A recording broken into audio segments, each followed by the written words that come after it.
mencegah virus COVID-19 terus merambah. Pembelajaran yang dilakukan secara tatap muka di sekolah harus dibatasi sampai ditiadakan. Pembelajaran dilakukan hanya secara daring melalui berbagai media online. Memanglah sangat tidak efektif untuk dilakukan, apalagi untuk mendidik, melakukan pembelajaran kepada anak usia dini yang harusnya dilakukan secara langsung, karena ciri khas mereka akan mampu menyerap dan mempelajari suatu hal dengan baik ketika dilakukan secara langsung.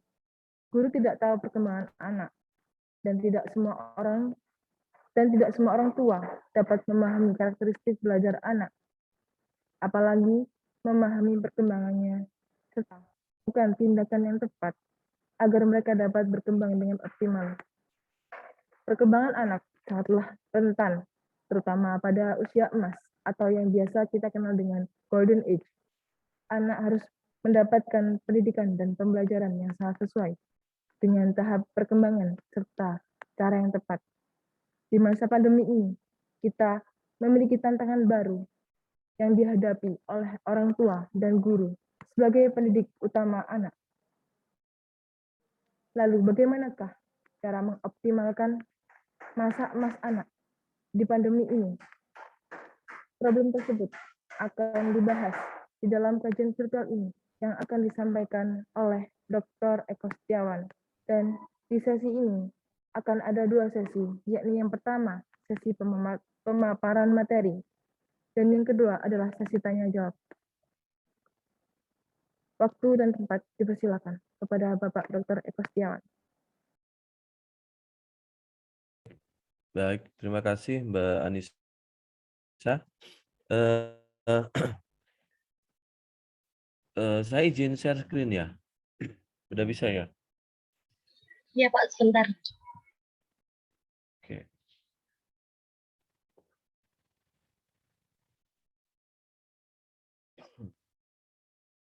Sudah bisa Pak.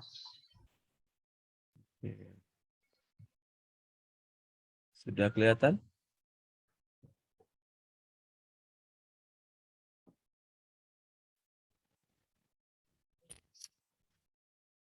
Sudah nampak Mbak Bafira? Kelihatan Pak, udah kelihatan. Oh, sudah. Baik. Bismillahirrahmanirrahim. Assalamualaikum warahmatullahi wabarakatuh. Waalaikumsalam warahmatullahi wabarakatuh. Alhamdulillahirabbil alamin. Alhamdulillah wa syukurillah. La haula wala quwata illa billah amma ba'd. Baik, yang saya hormati seluruh peserta pada kajian di pagi hari ini. Sebelumnya kita bersyukur kepada Allah Subhanahu wa taala. Untuk hari ini kita bisa bersama-sama belajar terkait dengan tema yang sudah diangkat oleh panitia. Tentunya semoga kajian di pagi ini bisa menjadikan inspirasi untuk kita semuanya. Oke, tapi sebelum mulai, karena kita ini di PAUD ya, tadi Mbak Anissa itu membacanya sangat serius sekali. Jadi saya sampai bingung ini di PAUD atau di sastra Indonesia gitu ya. Tapi nggak apa-apa deh. Bolehlah kita nyanyi bersama ya. Meskipun nanti agak-agak ada jeda, tapi tidak apa-apa. Yang penting kita bisa memulai aktivitas di pagi hari ini ya dengan lebih ceria. Karena kunci untuk membuka imajinasi anak-anak itu harus senang dulu. Boleh ya? Boleh Pak. Baik, yuk kita mulai bersama. Yang pertama kita tepuk semangat dulu. Yang sangat sederhana ya. Tepuk semangat. Ikuti saya saja. Tepuk semangat. Hu. Ha. Hu. Ha. Gitu ya. Oke, sekali lagi. Tepuk semangat. Hu. Ha. Hu. Ha. Kalau kau suka hati tepuk tangan. Oh, telat Mbak Anissa. Kalau kau suka hati tepuk tangan. Kalau kau suka hati tepuk pipi. Kalau kau suka hati tepuk kaki. Kalau kau suka hati, mari kita lakukan. Kalau kau suka hati tepuk tangan. tepuk pipi, tepuk kaki. Hore. Gitu ya. Jadi kita harus yakin agar perkembangan anak-anak lebih optimal itu perlu dibuka dengan sesuatu yang menyenangkan. Jadi kuncinya pada anak usia dini itu all about playing atau segala sesuatunya memang harus bermain, ya. Nah, terkait dengan tema pagi hari ini, optimalisasi masa emas anak di era pandemi, tentunya kajian ini nanti tidak sekedar saya batasi di era pandemi saja, ya. Karena saya selalu yakin bahwa konsep dari John Dewey, learning by doing, is very important buat anak-anak. Jadi perkembangan pada anak-anak itu akan maksimal ketika segala sesuatu dilakukan dengan doing. Kuncinya sederhana. Ini saya buka di awal ya.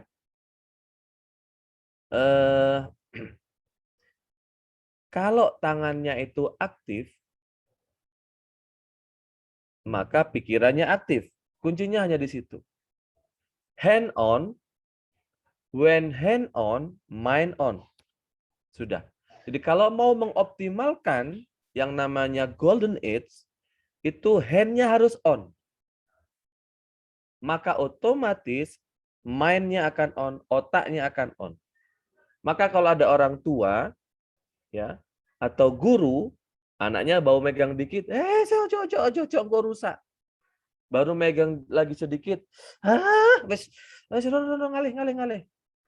Itu nggak akan on itu. Dia baru mau pegang, dapat pengalaman sudah seperti itu kan. Ya, jadi tentunya masa emas ini merupakan kunci dari, ada juga beberapa ahli mengatakan bahwa kunci kesuksesan seseorang itu ditentukan bagaimana ya ketika dia mendapatkan pengasuhan, pembinaan di masa usia dininya. Jadi prodi kita ini menurut saya pribadi adalah satu prodi yang sangat amanah. Artinya kita membina anak-anak tentunya bukan untuk membina kejelekan, tapi kebaikan. Nah, makanya bagaimana cara mengoptimalisasikan masa emas anak. Oke ya. Next, ini tadi disampaikan oleh, saya mau menghapus, sudah terlanjur saya tempel tadi ya. Mbak Anissa, ini cuman wajah buku-buku saya saja. Bisa Anda dapatkan di toko buku, sedikit promosi bolehlah. Kemudian ini buku juga yang kemarin baru selesai, ada Paradise yang cover dan sebagian isinya seperti ini. Buku perkembangan peserta didik. Ini juga alhamdulillah bisa Anda dapatkan yang baru terbit ya. Dan juga yang coming soon sebentar lagi, bermain dan permainan dan makanan sehat dan gizi insya Allah segera terbit. Oke, sekarang kita nyanyi lagi. Oke ya, siap nyanyi? Mana suaranya? Suka begitu. Siap. Oke, siap ya. Oke. Sudah enak tidak enak dinikmati saja. Pada intinya adalah anak adalah amanah. Itu yang pertama. Oke ya, saya nyanyi dulu, nanti kita bareng-bareng meskipun apa namanya, Anda di mute ya. Oke, yang mungkin belum di mute boleh di mute dulu. Karena feedback. Oke. Ini lagunya cukup sederhana ya. Judulnya terserah Anda. Saya membuat judulnya Anak Itu Amanah. Jika punya anak, syukur yang utama. Jika punya anak, rawat potensinya.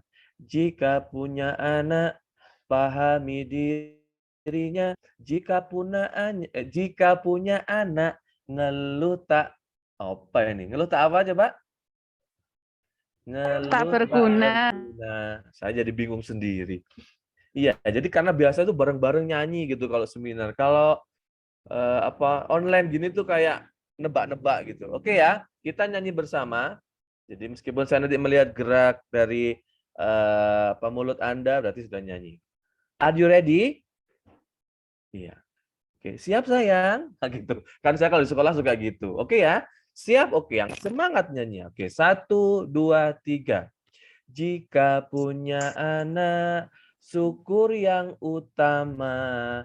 jika punya anak, rawat potensinya. Jika punya anak, pahami dirinya.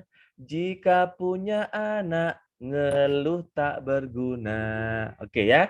Jadi bersyukurlah kita sudah ada di pekerjaan yang insya Allah amanah banget. Dan Allah suka akan ini semuanya. Jadi kenapa saya membuat liriknya seperti ini? Karena satu, kemarin saya baru kuliah. Ada seorang ibu yang mengatakan, Pak, anak saya begini, begini, begini. Tapi sudah SMA, Pak. Ya opo, Pak, iki aku wis kadung. Jadi waktu kecilnya terlalu dimanja. Jadi satu, tetap syukur. Tidak perlu disesali. Ya, masih ada kesempatan untuk memperbaiki. Kerjasama antara orang tua itu penting. Jadi mau seperti apapun bentuknya, mau seperti apapun keadaannya, mohon maaf, syukuri anak kita. Yang ganteng syukuri, sing elek ya wis seperti itu. Sing putih apa maneh disyukuri, sing ireng ya sudah disyukuri. Maka jangan pernah membandingkan. Si A iku luwih sisok maca, mosok awakmu sekolahe padha, mangane padha, bendino tak tukono sate, gak iso maca. Sakit ya. Jadi sudah syukuri. Banyak orang yang tidak punya keturunan. Saya punya teman sudah 9 tahun menikah sampai hari ini belum punya keturunan. Mereka setiap malam menangis meminta kepada Allah caranya gimana punya anak. Jadi minimal kita ini alhamdulillah sudah diberi kesempatan. Kemudian kalau sudah punya anak jangan dilepaskan. Ya, wis pokoknya gawe. Nah, ini bahaya. Ya, potensinya dirawat. Kenapa saya menggunakan bahasa merawat? Itu ada filosofi. Jadi kalau Anda menanam tanaman, itu kan harus dirawat. Itu jadi analoginya begitu anak-anak. Kita rawat kecil. Anda perhatikan tumbuhan itu, tanaman.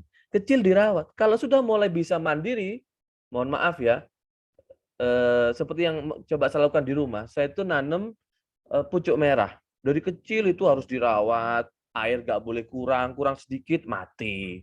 Ya udah kering daunnya. Nah, tapi sudah gede, mau disiram pun ataupun enggak sudah aman. Artinya rawat potensi anak-anak dari sejak dini. Maka tema hari ini sangat luar biasa. Jangan sampai itu lewat dari masa anak-anak. Kalau kita, zaman saya, mungkin sudah lewat. Enggak apa-apa, wis. Wong orang tua memang dulu belum ada parenting begini. Sudah, tidak perlu menyalahkan orang tua. Kemudian pahami dirinya. Maaf, maksud saya adalah dunia anak itu bermain. Dan anak tidak bisa disamakan dengan siapapun. Tidak ada anak yang terbaik dibandingkan dengan anak yang lain. Tetap anak itu tetap baik. Ngeluh tak berguna. Memang. Makanya ibu terutama tidak digaji 24 jam pekerjaannya, tidak ada libur, tapi ya seperti itu ibu itu. Luar biasa. Ya.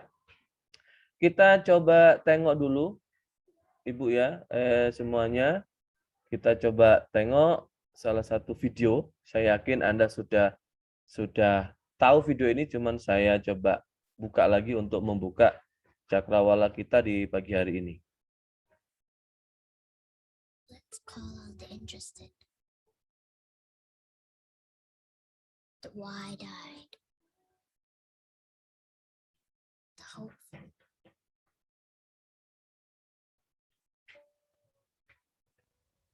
Princesses and the princes. Their believer. Let's summon the generals, the queens, the kings, and the knights that ride the adventurous trails. Let's call on the leaders, the lover, the big ones, the small ones. Then there's the Dundats, the discoverers, the conductor, the scientist, the CEOs. Let's call on the skywalkers, the movers, the shakers. Let's call on the curious, and bring on the hope. Life starts here. Oke, saya terlambat ini ya pause-nya. Karena nanti yang dilihat kalau di bagian belakang jadi iklan susu gitu ya. Tapi bukan masalah iklannya ini. Satu yang perlu diperhatikan adalah pengalaman ya, terutama untuk anak-anak di usia 0 sampai 5 tahun itu menjadi kehidupan awal untuk menentukan kesuksesan anak-anak. Gitu. Jadi boleh keinginan orang tua itu pengen anaknya cepat baca. Boleh orang tua itu kepengen anaknya bisa cepat ngaji. Ya, tapi tetap 5 tahun awal itu menjadikan fondasi yang sangat kuat untuk anak-anak. Maka kalau terlalu dipaksakan akan mengalami yang namanya kejenuhan. Ya, makanya tidak salah ketika orang tua itu memilih lembaga pendidikan yang menurut orang tua itu terbaik. Nah, pertanyaannya adalah, Pak, ketika kami ingin memberikan pelayanan yang terbaik untuk anak-anak, saya harus mencari sekolah yang seperti apa? Oke ya, sini saya sering sampaikan gitu. Jadi salah satu indikator sekolah yang baik itu dan saya dapatkan dari Munif Khatif bukan dari gedungnya. Ya, tapi adalah sekolah itu memberikan pelayanan yang terbaik, satu untuk peserta didiknya, yang kedua adalah terutama sekolah itu sering mengupdate pengetahuan gurunya. Jadi gurunya sering dilatih. Itu salah satu indikator sekolah itu baik. Jadi bukan sekedar gedungnya baik, mohon maaf, mewah, tapi gurunya nggak pernah diajak untuk dipinterkan. Nah gitu ya. Maka melalui salah satu tayangan ini kita tahu bagaimana anak-anak itu belajar ya, kemudian berproses. Yang kita tahu tadi dari apa yang ada di video ini mereka sangat menikmati sekali. Gitu. Nah, maka saya mengambil satu ayat yang saya yakini ini bisa menstimulus dari otak anak-anak. Saya yakin Anda semua sudah hafal di dalam surat An-Nahl ayat 78. Ya. Dan Anda boleh compare dengan buku yang berjudul Human Development yang ditulis oleh Papa Lia. Bagaimana sinap otak itu dijelaskan di dalam buku Human Development itu sangat luar biasa. Tetapi di dalam Al-Quran Allah jelas. Wallahu akhrajakum min butuni ummahatikum la ta'lamuna syai'a wa ja'ala lakumus sam'a wal absar wal afidah. Ini luar biasa. Jadi kalau mau otak anak ini berkembang, jangan lupa gunakan indranya. Maka as-sam'a itu nomor 1. Penting. Anak-anak itu tajam sekali. Ya, wal absar itu apa? Penglihatan. Nah, ini luar biasa. Maka as-sam'a wal absar itu nanti kalau kita kaji akan menjadi yang namanya gaya belajar anak. Ketika as-sam'a wal absar sudah bisa dimaksimalkan oleh orang tua atau guru, nanti akan muncul wal afidah, kecerdasan. Bukan kepintaran, mohon maaf. Saya bilang kecerdasan. Karena kalau cerdas itu saya memaknainya ya pinter otaknya, pinter hatinya. Maka dipertegas oleh Quraisy Shihab dalam tafsir Al-Misbah, wal afidah itu artinya tidak hanya kognitif tapi adalah ini. Apa namanya? Kalau ada kognitif kemudian afektifnya. Ini yang terpenting. Maka sekarang muara pendidikan tidak sekedar output tetapi juga outcome. Nah, terkait dengan kondisi pandemi seperti ini. Terus bagaimana Pak kami mengoptimalkan kecerdasan anak-anak atau kita juga ingin mengetahui bagaimana pengalaman anak-anak agar berdampak terhadap golden age-nya nggak lewat. Ini memang bagi guru awalnya mungkin juga kesulitan karena butuh adaptasi, apalagi orang tua, gitu ya. Ternyata perlu pendekatan-pendekatan. Bahkan orang tua sekarang, mohon maaf, yang dikatakan itu sayang, pokoknya menemani dari pagi sampai malam. Nah, itu artinya bolehlah menemani dari pagi sampai malam, tapi apa artinya kalau itu kosong, nggak ada isinya? Ya, maka quality time itu penting. Gitu. Nah, pertanyaannya ini nanti boleh dijawab di chat. Anda setuju yang mana? Saya beri waktu, atau mungkin mau buka Mic juga boleh. Istilah mana yang Anda setuju? Belajar seraya bermain, belajar sambil bermain, belajar dan bermain-main. Belajar melalui bermain, belajar sama dengan bermain, belajar kemudian bermain. Oke, silahkan. Ada yang sudah jawab?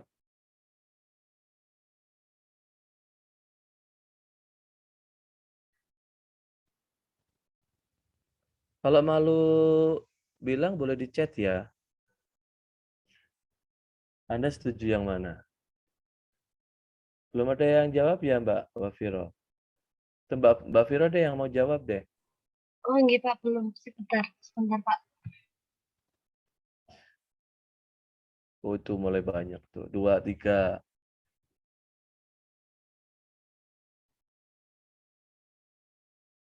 Oke, belajar melalui bermain, belajar. Belajar saya.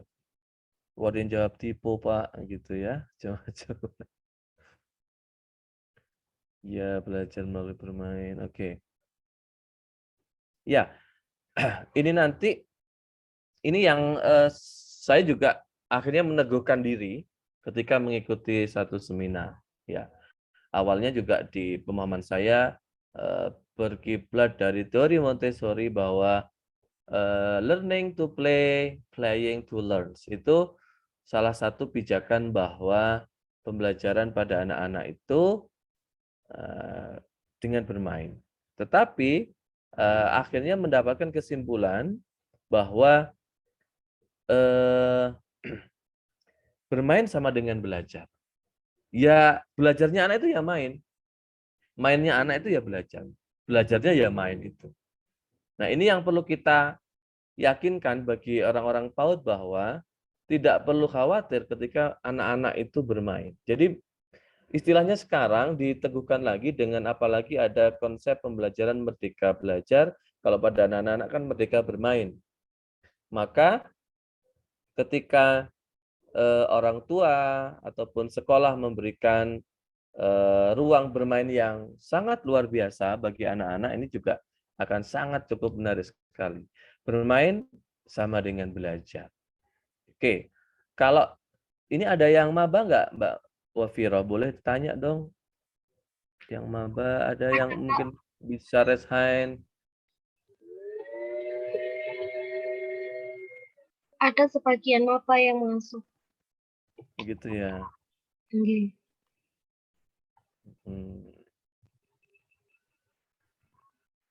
Oke. Ini Bu Reza Zaidatur ini, Ibu sudah semester berapa? Hah? Semester 3. Semester 3. Dulu waktu kecil senang bermain apa? Main itu bekas makeupnya Bunda. Oh, main bekas makeupnya Bunda. Buat apa? Buat jual-jualan, Pak. Buat jual-jualan. Paham nggak maksudnya jual-jualan itu biar apa? Biar nggak Biar tahu, waktu kecil kan nggak tahu jual-jualan itu apa, tapi pas udah besar ini mulai nemukan passion dari dulu itu, Pak. apa passionnya? Jualan? Iya. Oh, sekarang juga jualan? Iya, jualan apa? Bukan jualan sih, lebih ke kayak reseller gitu loh, Pak. Oke, ya. Ya, jadi tanpa kita sadari dulu atau iyalah waktu kita kecil tuh kita senang sekali bermain dan setiap individu saya yakin berbeda-beda permainannya apa. Nah, dari bermain itu sekarang ini kita mulai ngerti. Ternyata banyak pelajaran yang bisa kita ambil. Terutama kalau main itu aturan, ya, kemudian imajinasi dan lain sebagainya. Nah, sama halnya ketika kita mau mengoptimalisasikan bagaimana otak ini biar bekerja. Maka di dalam buku saya yang berjudul kompetensi pedagogik dan profesional itu saya tuliskan bahwa usia 0 sampai 4 tahun itu perkembangan otaknya 50%. 5 sampai 8 tahun itu 30%. Maka yang dikatakan golden age itu 80% perkembangan otak. Itu adalah teori Bloom. Maka teori Bloom itu didukung dengan pendapatnya Jenny Musley dalam buku yang berjudul Center of Play. Jenny Musley mengatakan bahwa kesuksesan seseorang atau individu itu 80% ya ditentukan sosial emosionalnya. Maka masa kecil ini penting. Bagaimana mereka berlatih. Ya. Dan IQ atau kecerdasan atau pinternya itu 20%. Nah, artinya pondasi di masa emas ini sangat penting. Nah, terkait dengan situasi pandemi ini harus seperti apa? Golden Age itu yang seperti apa? Gitu. Kenapa anak-anak kita kok mungkin ya kurang kreatif? Satu, dikarenakan juga banyak media-media yang tidak menontonkan kreativitas anak-anak. Mohon maaf, karena di Indonesia tidak laku tayangan-tayangan anak. Zaman saya dulu kecil, ya mungkin seusia saya itu ada acara anak-anak lah, saya juga lupa itu namanya. Tapi masih ingat Kak, dulu itu pembawa acaranya apa itu namanya? Ya yang sekarang jadi penyanyi ngetop itu Agnes, dulu masih kecil itu jadi presenternya. Tapi lupa namanya. Tapi dulu banyak acara-acara anak-anak. Bahkan lagunya banyak lagu anak-anak dulu. Tapi sekarang mohon maaf, tontonan kita di media itu semuanya didominasi oleh orang dewasa dan tontonannya mohon maaf. Sampai kita ini ketir-ketir. Apalagi ditambah sekarang itu suara hati istri double, ada lagi begitu. Ya. Kemudian ada suara hati istri seri. Wah, wis. Tapi ratingnya tinggi anehnya di Indonesia itu. Terus sinetron di RCTI itu yang sampai terkenal itu. Andin. Ya. Dan acara-acara mohon maaf yang saya tampilkan ini ada satu video ya. Nanti coba Anda cermati. Ini apa namanya? Salah satu anak yang beliau itu seakan-akan menjadi presiden. Pretending play. Nah, ternyata ada impact itu. Di kita mohon maaf ya, mohon maaf ini Bu Reza. Kita sering bermain dengan teman-teman itu suka bermain jadi tukang apa namanya? Mohon maaf ya. Suka main itu dengan setrika-setrikaan. Gitu. Ya. Kemudian goreng-goreng. Jarang sekali di kita itu bermain itu yang istilahnya leadership. Bermain kamu seakan-akan menjadi direktur perusahaan. Maaf ya. Jarang di kita. Tapi jadinya ya mohon maaf, aku sih nyetrika yo, aku sih goreng iwak. Jadi mungkin tidak salah, tapi challenge-nya mungkin tidak sekuat yang kita akan lihat di video ini. Ya, kita simak meskipun dalam bahasa Inggris saya yakin sangat sederhana bahasanya dan orang PAUD itu keren-keren. Ini bahasa anak. Dan yang bikin menarik adalah ini stimulasinya. Nanti di bawah saya jelaskan. Ketika ngomong dengan anak, bukan anak itu mengikuti presenter. Ini yang kadang suka salah di kita. Tapi presenter ini menjadi bagian dari si kecil ini. Cara membawakannya sambil bercanda teriak-teriak gitu kayak anak-anak, ya. Maka kalau ngajar dengan anak, bukan anak yang masuk ke dunia guru, tapi guru yang masuk ke dunia anak. Maka kadang mohon maaf, guru PAUD itu enggak tua-tua. Ya, kayak anak-anak terus gitu. Selamat pagi itu kalau aduh wajahnya itu kayak nggak kontrol itu. Selamat pagi gitu ya. Terus apa lagi? Everybody, saya sampai lupa gimana lagunya? Good morning everybody, who are you? Itu kayaknya nggak punya beban gitu guru kalau nyanyi. Ya, jadi bersyukurlah anak itu termasuk dipilih untuk menjadi orang-orang yang awet muda. Oke, kita tonton dulu ya. Ini memang agak lama, mungkin agak juga sedikit nanti saya cepet-cepetkan karena ada bagian akhir yang cukup menarik. Do you know a lot of stuff? Yeah. Do you have a girlfriend? Well, Jack has one, and his name is Devin. Who is Jack? One of my brothers. One of your brothers. She's pretty, isn't she? Yeah. You like Devin, don't you? Yeah. Yeah. But Jack doesn't say me, but Devin does.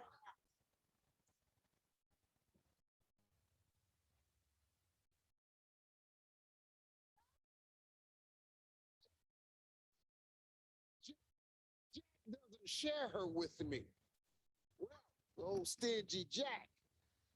Got to put the stop to that. Jack is messing up, man. Yeah. This is really good. Hey, I've got some President flashcards here. Yeah. And I'm going to hold them up. And then I say the names. You say the name. Let's see. Who is that? Grover Cleveland. What do you know about Grover Cleveland? He was president 2 separate times. 2 separate times. Yes. Did y'all know that? Ain't no way in the world you do that. So it goes Grover Cleveland. Okay, now let me ask you this right here. Grover Cleveland. Who is this? Barack Obama.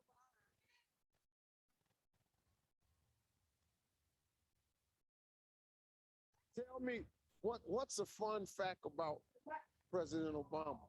He won a Grammy Award. How do you know that? President Obama won a Grammy. Yeah. Hey, take them looks off your face. I got a 4-year-old blowing y'all's mind. It was the people checking me, trying to win, bro. I can't win no. Yes, he did. All right, let me try this one right here.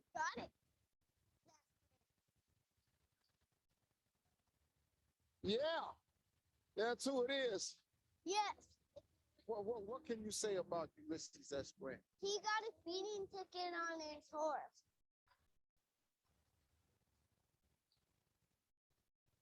Got no way of checking that. Why? Okay, let me see if you know this one right here. Who's that?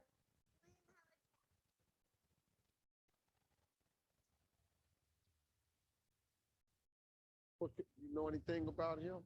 He got stuck in the White House bathtub. He got what? Stuck in the bathtub. Oh, he got stuck in the bathtub. Because he was too big.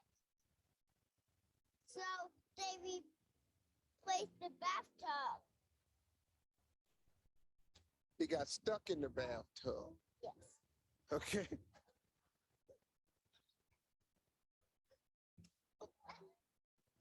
What about this one? Look, Thomas Jefferson. are you serious? Really the sharpest kid. Oh, yeah. Yeah. Oh, yeah, baby.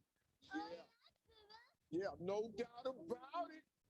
Oh, Washington, because English wasn't second language. English was his second language? Yes.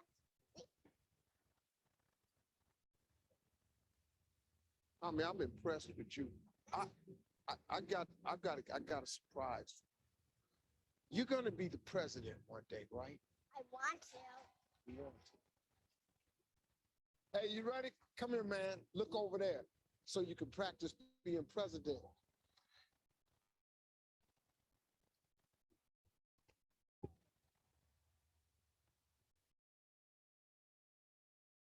See, this is Tommy for president, and this is a presidential motorcade. And when you take it home, it really works. You can really drive the car. Come on in here and get in and see what it looks like. Come on over here. Okay. Yeah, get on in there, man. Get in the presidential motorcade. Okay. He said, okay. Got it. Get in, man. Shut the door. Boom. That's your ride. Tommy for president, everybody. Tommy for president. Yeah, Thomas for Hey, see more kids with extraordinary talents. Oke, ya, pada dasarnya adalah kita perlu memberikan stimulasi yang cukup untuk anak-anak, baik itu stimulasi yang berkaitan dengan apakah media dan sarana ya. Nah, kalau kita lihat tadi Tommy ini kesulitan untuk menyampaikan sesuatu, bukan berarti dia itu, mohon maaf ya bahasanya bodoh, tidak, karena memang keterbatasan dalam bahasa. Karena anak-anak, maka usia emas itu sangat tepat sekali untuk memperbanyak bahasa. Gitu. Ya. Jadi orang tua tidak perlu khawatir untuk memberikan bahasa yang banyak kepada anak-anak, ya. Intinya kita pahami bahwa pada masa anak-anak ini optimalisasinya perlu dikembangkan untuk semua aspek perkembangan anak, baik itu kognitifnya, kemudian juga bahasa, psikomotor, ya seni, sosial emosional, dan lain sebagainya. Nah, tentu kita perlu yakin bahwa 90% perkembangan otak itu terjadi di tahun pertama kehidupan anak-anak. Maka ranah PAUD itu dari usia 0 sampai 8 tahun, ya. Jadi sebenarnya Anda itu bisa untuk melakukan penelitian pada anak kelas 1 SD, pada anak kelas 2 SD itu masih boleh. Karena ranah PAUD sampai dengan usia 8 tahun. Nah, yang menjadi sekarang ini kebutuhan di masa pandemi tetap kalau menurut saya kuncinya tetap di bermain. Karena itu masih anak-anak. Yang sekarang adalah selain bermain, kalau Anda membaca teori dari Montessori, ada satu pijakan yang sangat luar biasa, yaitu pijakan mainnya di bermain kehidupan sehari-hari. Nah, ketika Anda pertanyaannya adalah bagaimana Pak optimalisasi masa emas ini di masa pandemi? Ya seharusnya orang tua melibatkan di kegiatan sehari-hari. Nanti saya contohkan di beberapa kegiatan apa saja. Hal yang paling sederhana, kegiatan yang dilakukan oleh orang tua terkait dengan optimalisasi masa emas anak itu adalah membiasakan berdoa sebelum dan sesudah melakukan sesuatu. Ya, ini yang tadi kurang di kita ini Mbak Wafiroh ya. Harusnya saya tadi juga mau negurin takut belum siap ya. Kita seharusnya mungkin bisa untuk next ya. Sebelum dimulai bolehlah membaca sholawat Nurul Anwar mungkin sebagai ciri khas dari Unisma itu perlu juga didawamkan ya. Monggo dipersiapkan untuk kajian berikutnya. Nggih, Ya. Pak. Siap. Mungkin itu. Oke, ya. Jadi maksudnya ini hal yang sederhana di masa pandemi karena kemarin hampir mohon maaf awal-awal pandemi itu pembelajaran juga tidak maksimal online. Jadi anak-anak memang lebih banyak dengan orang tua, tapi kalau tidak diberikan partisipan kebersamaan ya nanti tidak akan maksimal. Nah, tantangan kita adalah memberikan stimulasi yang tepat. Ini yang mungkin di Indonesia atau pada umumnya orang tua itu untuk memberikan stimulasi yang tepat agar perkembangan otak anak-anak itu lebih maksimal itu harusnya seperti apa. Jadi kalau saya sampaikan bahwa SINAP ya atau nanti Anda juga bisa untuk lihat di internet, perkembangan otak itu sampai nanti struktur tubuh itu tidak lepas dari yang namanya forebrain. Jadi ada otak bagian depan. Ya, saya mencari video saya yang dulu dapat waktu S3 sampai nggak ketemu ya. Jadi ada namanya forebrain. Kemudian ada bagian tengah, itu namanya midbrain. Ada yang bagian belakang, itu namanya spinal cord. Nah, susunan dari 3 otak inilah yang sebenarnya nanti akan memberikan pengaruh kepada aktivitas anak-anak. Bagaimana anak-anak itu kalau ngeluh misalkan, kalau dia susah gitu, di bagian mana? Di bagian mana ketika anak-anak itu membutuhkan untuk mengingat. Oke ya, banyak informasi itu Anda bisa searching juga dan sebagainya. Jadi bagian forebrain, midbrain, dan spinal cord di bagian belakang. Nah, stimulasi yang tepat tentunya adalah selain dari hal-hal yang perlu diperhatikan oleh orang tua, karena perlu diketahui, disadari atau tidak, anak-anak itu akan menyerap segala sesuatu yang didengar, segala sesuatu yang dilihat, baik itu negatif, baik itu positif. Gitu ya. Maka hati-hati orang tua. Jadi kalau berbicara juga tidak boleh sembarangan. Ya. Kemudian kalau mohon maaf sekali ketika marah, emosi, keluar kata-kata makian, hati-hati. itu akan tersimpan di dalam otak sampai anak-anak itu meninggal. Gitu ya. Jadi makanya di sini saya hanya menggambarkan bahwa otak anak itu seperti spons. Mau bersih, mau kotor, semuanya diserap. Jadi untuk optimalisasi sekali lagi libatkan anak-anak dalam beraktivitas. Gitu. Nah, ini yang tadi sudah saya sampaikan. Jadi stimulasi sangat berpengaruh ya, baik disadari atau tidak, karena nanti akan menjadi output atau IQ anak dan outcome. Bagaimana kecerdasan anak-anak itu terbangun tentu dengan pengalaman. Teori Piaget ya. Bagaimana pengalaman itu penting diperoleh oleh anak-anak. Kemudian kalau untuk outcome sosialnya itu landasan teorinya teman-teman sudah tahu dengan teorinya Vygotsky, bagaimana anak-anak diberikan ruang untuk bermain ya dengan teman-temannya. Dan di bawah ini saya berikan satu hal yang sederhana, apa yang dilihat anak akan dia lakukan. Sederhana sekali anak-anak itu. Pokoknya apa sing didelok ya dilakoni. Gampang. Ya. Apalagi ini sudah rutin terus-menerus, maka akan menjadi kebiasaan. Maka hati-hati orang tua. Ya, kalau orang tuanya sholat setiap hari, nanti meminta anak untuk melakukan nggak sulit. Karena dia sudah melihat, tinggal melakukan saja. Sangat kontradiktif ketika orang tua minta anaknya sholat, maaf, orang tuanya nggak pernah sholat. Ya, nyuruh anaknya belajar, orang tuanya nggak pernah belajar. Nanti jawab lagi, Pak, lah saya kan bukan guru. Iya, untuk belajar tidak harus guru. Ya, yang terpenting ada aktivitas. Action itu buka-buka, mungkin buka Quran, baca terjemahan Quran, dan lain sebagainya.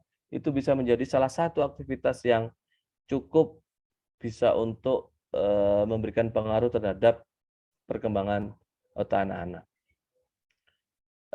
Ketika stimulasi itu tidak maksimal, ini beberapa hal yang saya rangkumkan dari sekian banyak masalah ketika stimulasi itu tidak maksimal. Satu, mungkin akan terjadi walking delay.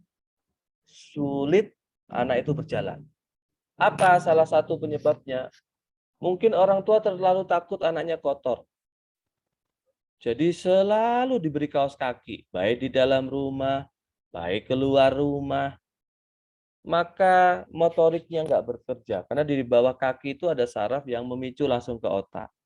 Jadi akan terjadi walking delay atau kesulitan untuk berjalan. Bukan tidak bisa jalan, lebih membutuhkan proses lebih lama. Berbeda maaf dengan anak-anak kampung. Itu luar biasa. Kadang dari kecil aja udah nggak pakai sendal. Nggak pakai sepatu apalagi. Cekermen lah. Nyekermen. Ternyata daya tahannya lebih kuat. Ya, anak-anak yang terlalu terbungkus, maaf ya, terlalu terbungkus, jadi takut kotor, ringkih.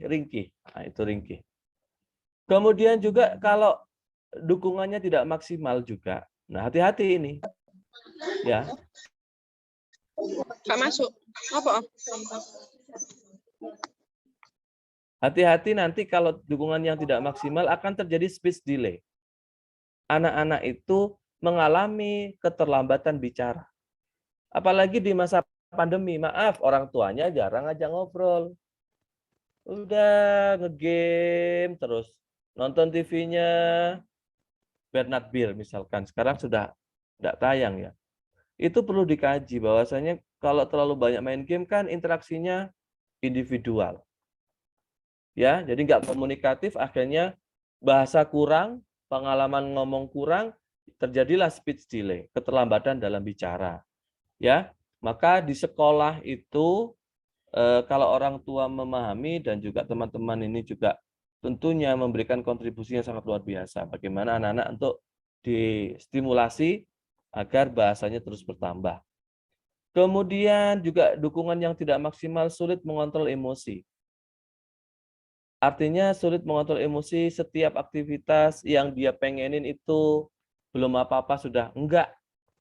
Kalau duit mbenai gitu terus orang tua. Ya, tidak diberi solusi. Artinya solusi itu misalkan memang tidak ada, tidak ada kemampuan, bisa dengan pendekatan dan lain sebagainya. Biar emosinya tidak meletup-letup. Yang tidak kalah penting adalah kesulitan bersosialisasi. Ini di antara dari sekian banyak ketika masa emas itu tidak teroptimalisasikan dengan baik. Maka hari ini kan mohon maaf, ibu-ibu yang melahirkan harus menghindari dari namanya vakum. Vakum itu ketika kesulitan lahir, kemudian otaknya nanti di vakum, itu bahaya. Kenapa bahayanya? Ketika ada salah satu saraf yang bermasalah, putus, itu nanti akan berdampak ke aspek yang lainnya. Itu yang berbahaya. Nah, salah satu di masa pandemi yang bisa dilakukan, ini sangat sederhana sebenarnya. Dari sekian banyak tadi konsep-konsep, ini sangat sederhana. Di masa pandemi meluangkan waktu, Pak, kan waktunya sudah jelas Pak dengan anak-anak. Iya, maksudnya itu meluangkan waktu itu begini. Ada ibu, ada bapak, itu benar. Dok, atau Dek, kakak sini. Ngapain aja tadi di rumah? Itu meluangkan waktu. Bukan berarti kemarin masa pandemi itu bareng, pokoknya bareng. Tapi ibunya di dapur, bapaknya di belakang, anaknya nonton TV. Ini kapan ketemunya? Iya. Ayo makan. Mohon maaf. Makan. Anaknya nonton TV sambil makan.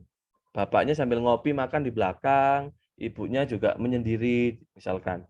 Ini jadi betul banyak waktu, tapi tidak ada luang. Itu makanya perlu meluangkan waktu. Kemudian di masa pandemi yang tidak kalah pentingnya adalah responsif.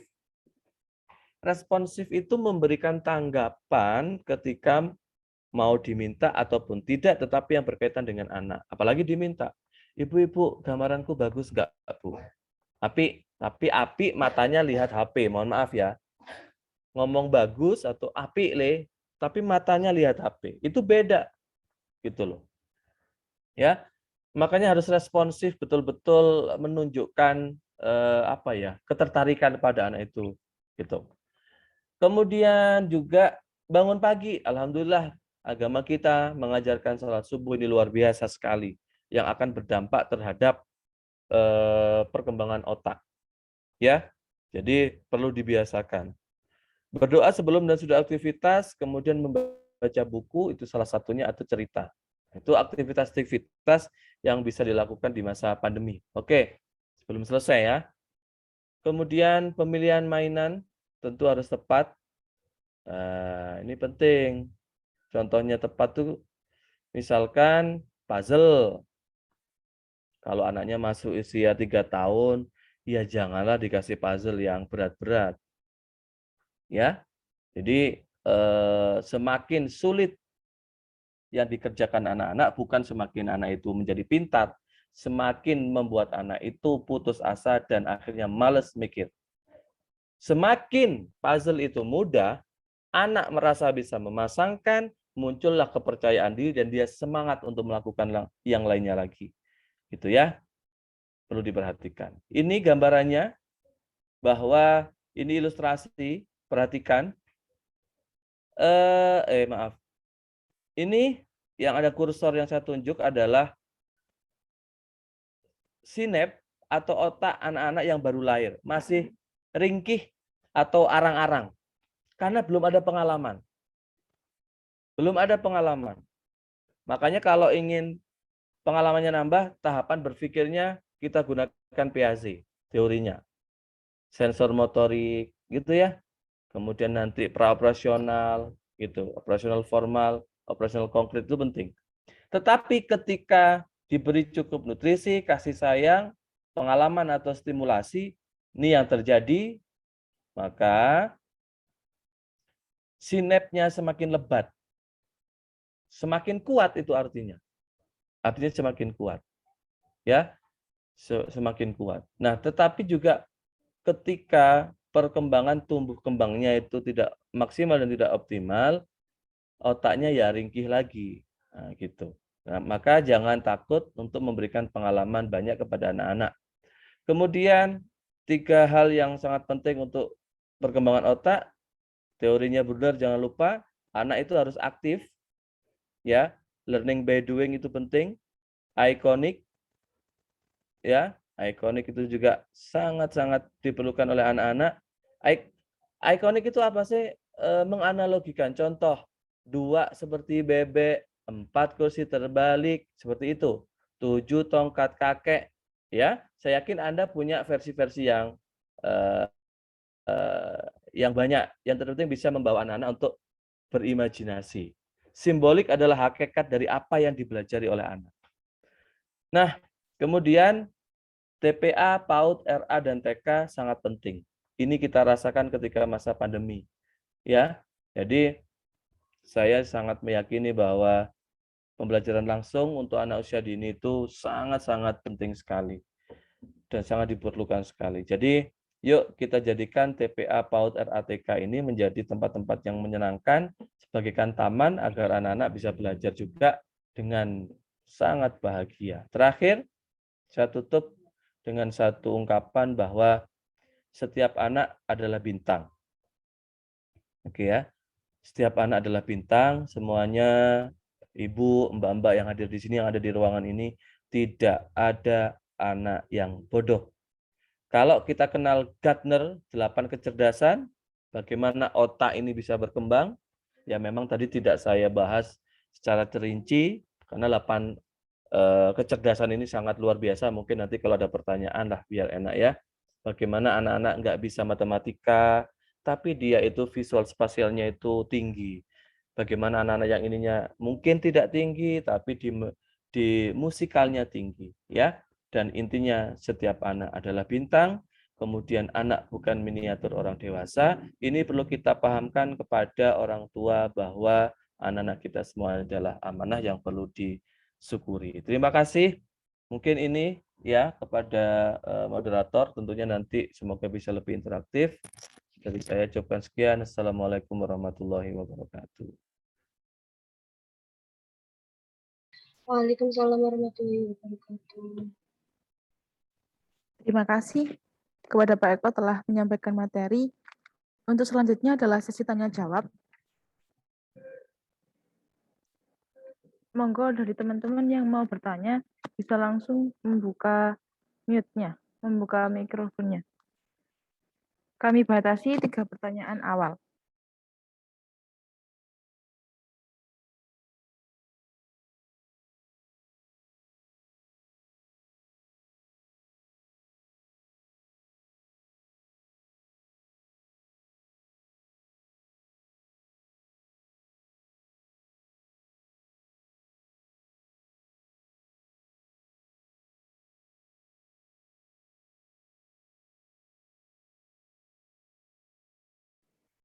Monggo teman-teman, bunda-bunda yang mau bertanya dipersilakan.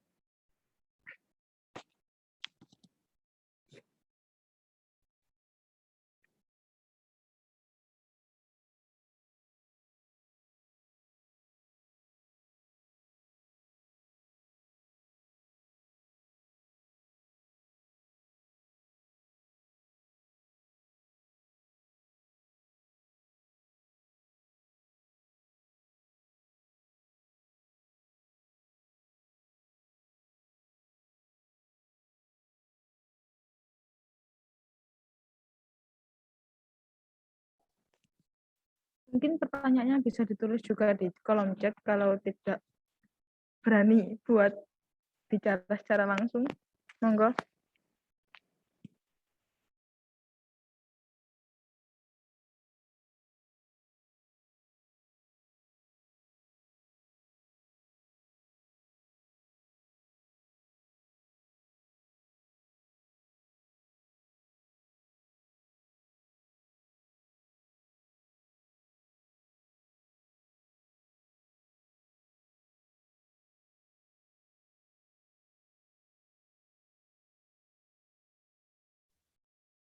Oke, gimana Mbak? Ada? Enggak ada ya? Pamit saya. Ini yang mau tanya. Yang mau tanya, Anda yang ngetik ya.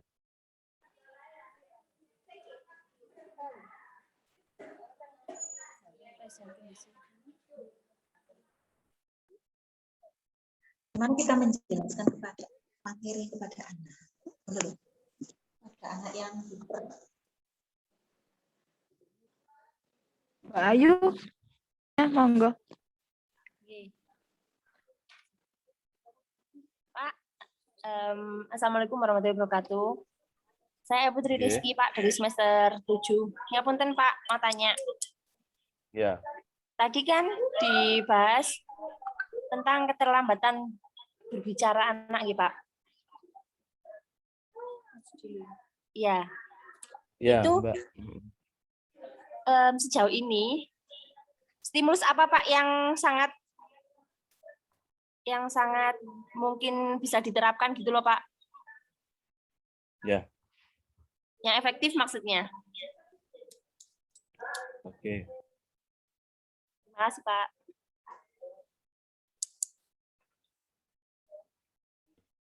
Ya, langsung saya jawab ya, Mbak Anissa. Oke. Ya, Pak, langsung saja. Oke, Mbak Ayu, tadi saya menyampaikan bahwa salah satu hal yang akan terjadi ketika, saya bilang kan ketika ya, ketika stimulasi itu tidak optimal, maka ada beberapa hambatan yang akan terjadi. Ya, dari sebenarnya banyak kalau disebutkan itu di sumber-sumber gitu ya, di sumber-sumber referensi terkait dengan apa yang terjadi dari gangguan adanya misalkan otak yang bermasalah gitu. Di antaranya adalah speech delay atau mengalami keterlambatan berbicara. Bukan berarti tidak bisa berbicara speech delay itu. Ya, maka langkah apa yang efektif Pak yang perlu dilakukan? Ya, saya kembali lagi sebenarnya adalah berikan pengalaman kepada anak-anak untuk melakukan aktivitas. Ya, kalau saya jawabannya juga bermain. Ya. Kemudian juga mohon maaf yang ini suka saya lakukan meskipun terkesan gila mungkin ya di rumah.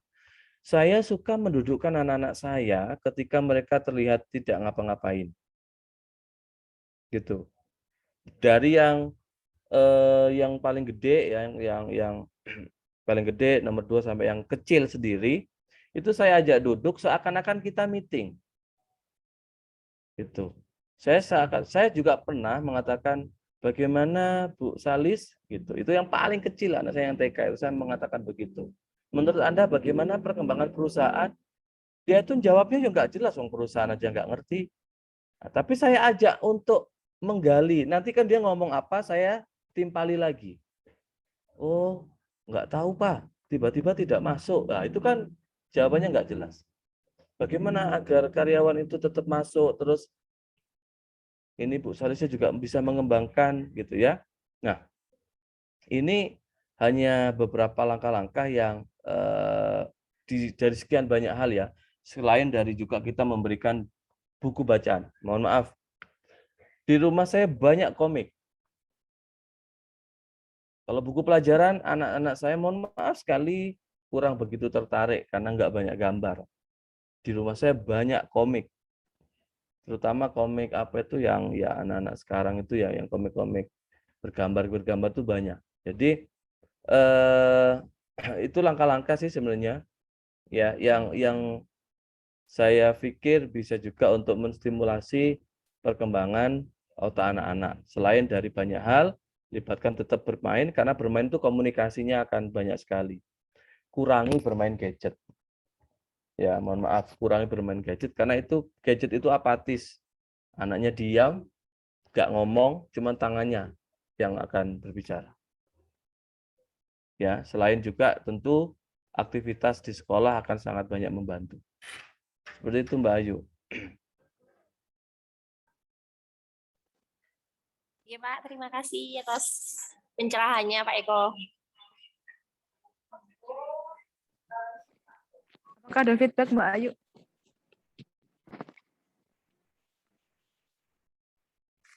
Tidak ada. Terus ada pertanyaan kedua dari Aris Maba PAUD. Bagaimana cara untuk memberi stimulasi anak yang super aktif dan bagaimana cara agar anak mau mendengarkan kita? Terima kasih. Oke. itu untuk anak yang super aktif kategorinya berarti bisa reguler, bisa maaf berkebutuhan khusus karena ada bahasa super aktif ya. Bisa masuk, maaf ini kalau reguler berarti masih aman. Artinya anak itu ya tidak berkebutuhan khusus tapi aktif banget. Satu, kalau anak aktif itu berikan banyak kegiatan. Maaf, tadi saya bilang libatkan dalam aktivitas keseharian. Misalnya diajak nyuci motor, kemudian ngajak bersih-bersih belakang rumah. Karena maaf, ya, sekali lagi,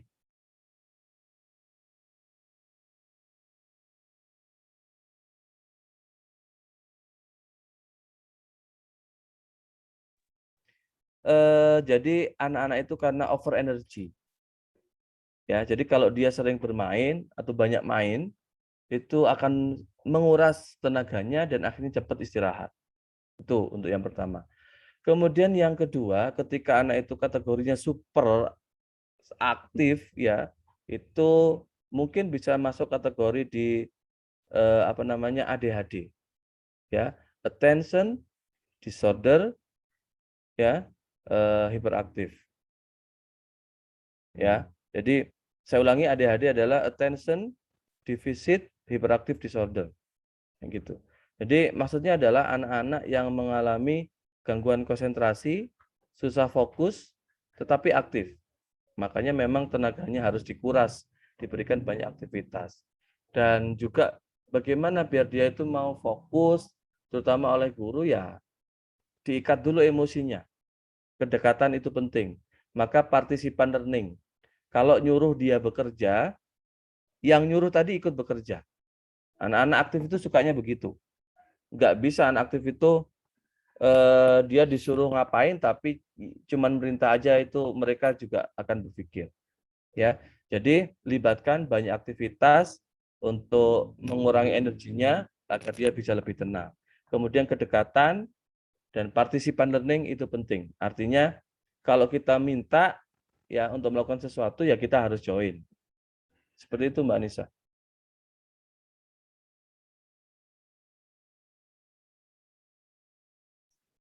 Terima kasih. Bagaimana Mbak Aris? Apakah ada feedback atau pertanyaan? Sampun, terima kasih. Oke, baik, terima kasih. Kurang satu pertanyaan lagi, dipersilakan bagi yang mau bertanya.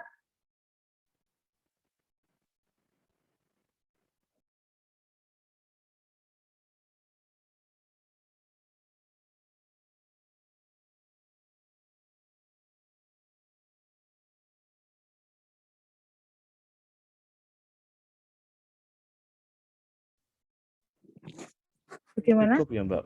Kalau nggak ada kita cukupkan deh Mbak. Baik, Pak.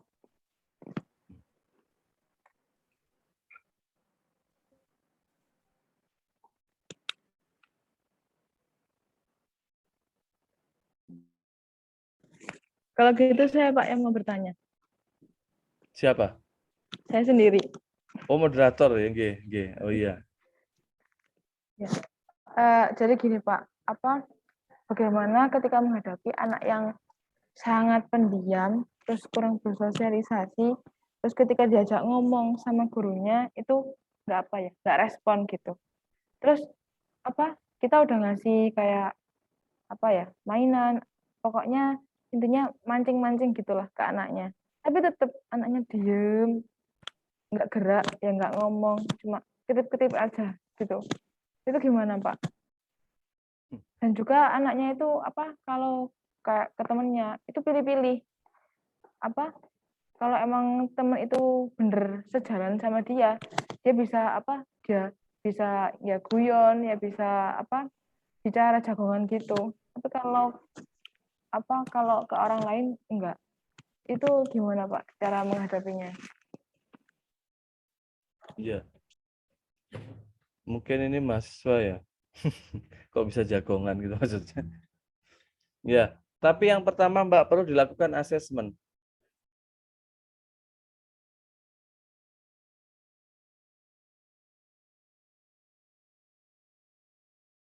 Oke, yang pertama adalah asesmen.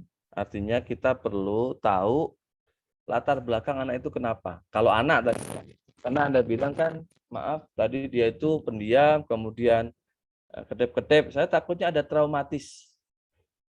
Gitu. Salah satu indikator orang traumatis itu jadi apatis dia. Diam, kemudian ya malas untuk melakukan sesuatu. Jadi kita harus tahu dulu kenapa. Maka salah satu administrasi kelas guru PAUD adalah ada buku penghubung. Ini yang suka guru nggak pakai. Jadi kalau Anda tahu seperti itu, jangan merasa Anda ini Tuhan. Jangan merasa guru ini adalah Tuhannya, aku pasti bisa menyelesaikan. Berarti kita butuh tahu. Ditulislah di buku penghubung itu, ditanyakan ke orang tua. Bunda, mohon maaf, kenapa si A hari ini kok murung, pendiam terus. Ya, biar dibaca orang tua. Dan anak-anak belum bisa baca.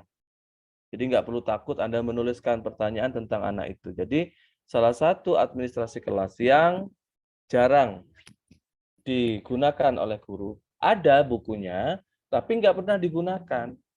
Jadi mulai awal semester sampai akhir semester kosong buku penghubung itu. Ya, itu.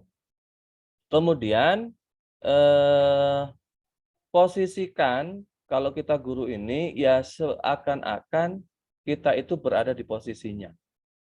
Jadi kalau ngajak ngomong ya tentu dengan apa ya? Teknik-teknik atau cara-cara yang lebih intens gitu, lebih dekat dan lain sebagainya. Artinya kita memposisikan itu aku dulu itu juga sama loh. Takut ngomong. Tapi aku ketemu nih sama nggak tahu boneka atau apa misalnya. Aku ketemu nih sama pensil, akhirnya aku coba deh coret-coret. Ya, memang tidak gampang, nggak mungkin langsung sekali langsung dia tuh ngomong, ya. Jadi dicoba seperti itu. Terus aku juga punya temen, akhirnya dia aku ngomong, coba sih kalau adik ini Mbak, siapa sih temen yang disuka ya? Dari situ pendekatnya, coba digali kita memposisikan diri seakan-akan menjadi dia. Bukan berbohong, mohon maaf, karena untuk mancing, saya dulu juga sama, takut. Kan sambil kita menanyakan ke orang tua, kok kenapa anak tersebut, maaf, sangat pendiam. Artinya kok nggak wajar lah mungkin gitu. Ya, mungkin ini Mbak Anissa. Gitu, Pak. Terima kasih. Oke, saya pikir cukup ya Mbak ya. Oke. Jumat Mbak. Oke. Itu Pak, mau foto bareng. Ya monggo fotonya, monggo gimana? Oh di foto gitu ta. Itu di screenshot. Ya harusnya di on kamera dong kalau foto itu semua. Oke. Ini Anda moto tapi nama-nama aja ini. Mohon kepada seluruh peserta untuk membuka kamera. Karena kita akan melakukan sesi foto bareng.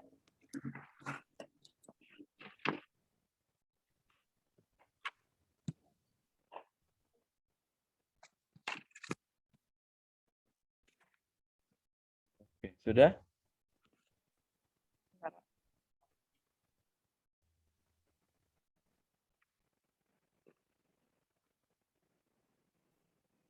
Satu, dua, tiga. Senyum.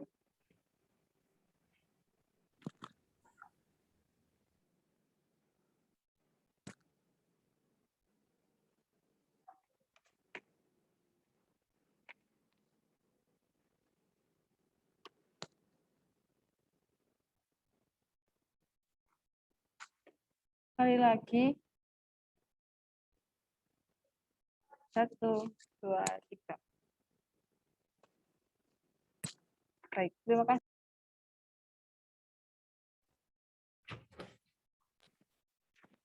Baik, demikianlah kegiatan secara virtual ini.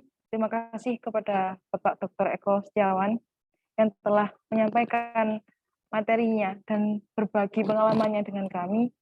Semoga ada berkah manfaatnya. Dan terima kasih juga kepada seluruh teman-teman yang sudah hadir di kajian rutin virtual ini. Semoga kedepannya kita bisa mengikuti kajian ini lebih baik lagi. Baik, terima kasih. Cukup sekian. Saya sebagai moderator memohon maaf apabila ada kurang lebihnya.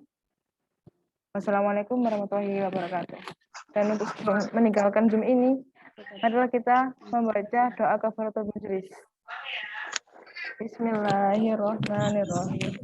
Subhanakallahumma wa bihamdika asyhadu an la ilaha illa anta astaghfiruka wa atubu ilaik. Baik, terima kasih. Cukup sekian. Wassalamualaikum warahmatullahi wabarakatuh. Assalamualaikum warahmatullahi wabarakatuh. Terima kasih Pak Eko dan Waalaikumsalam warahmatullahi wabarakatuh. Terima Oke, kasih. saya pamit nggih. Nggih, Pak. Iya, Pak. Ya, Pak.